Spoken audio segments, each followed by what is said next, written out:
Okay, so the advice I would give is just stick at it, dality. I think the hardest thing is at the beginning when it feels like a struggle to understand, it feels like a struggle to put the words together to get the grammar right.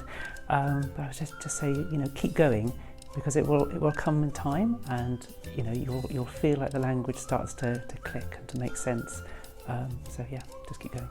Well, hyder, confidence is a huge thing when you're trying to do anything new or learn anything new, and you need a lot of it in order to be able to do it. And arbennig, especially if you want to siarad Cymraeg with someone else, But what I would say to somebody is just take that risk and jump into it. It does not matter. Does dim ots if you make a camgymeriad, a mistake. It doesn't matter if you use Google Translate, if you're trying to give eich popeth.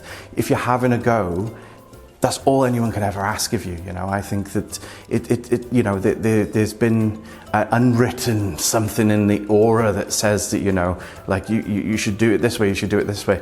Do it your way. Make the language your own that, and as a result of that, you'll feel more confident within it to speak it and to share it with other people. Before I started learning Welsh, I wish I knew not to put too much pressure on myself with each lesson, and know that I will eventually absorb the language, even if I don't remember everything from each lesson. And developing the language happens quite organically, and you build upon it through learning to enjoy it in new ways outside of the classroom.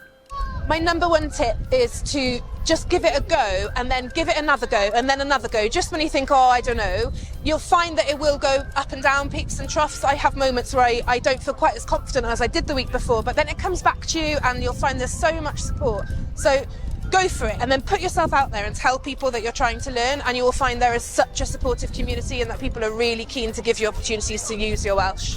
I would say as well, just to use it wherever you can, wherever possible, however simple it is, whether it's osgwelwch yn dda, diolch, bore da, eich, just the really basic stuff, and get your family around you to do the same thing. I've got members of my family now saying eich, it's 3 words, and even if they replace that next bit with a word in English, it doesn't matter, because you're trying to just get that language kind of to feel more natural, and that's what it's all about really, is getting Cymraeg to feel more natural to everybody.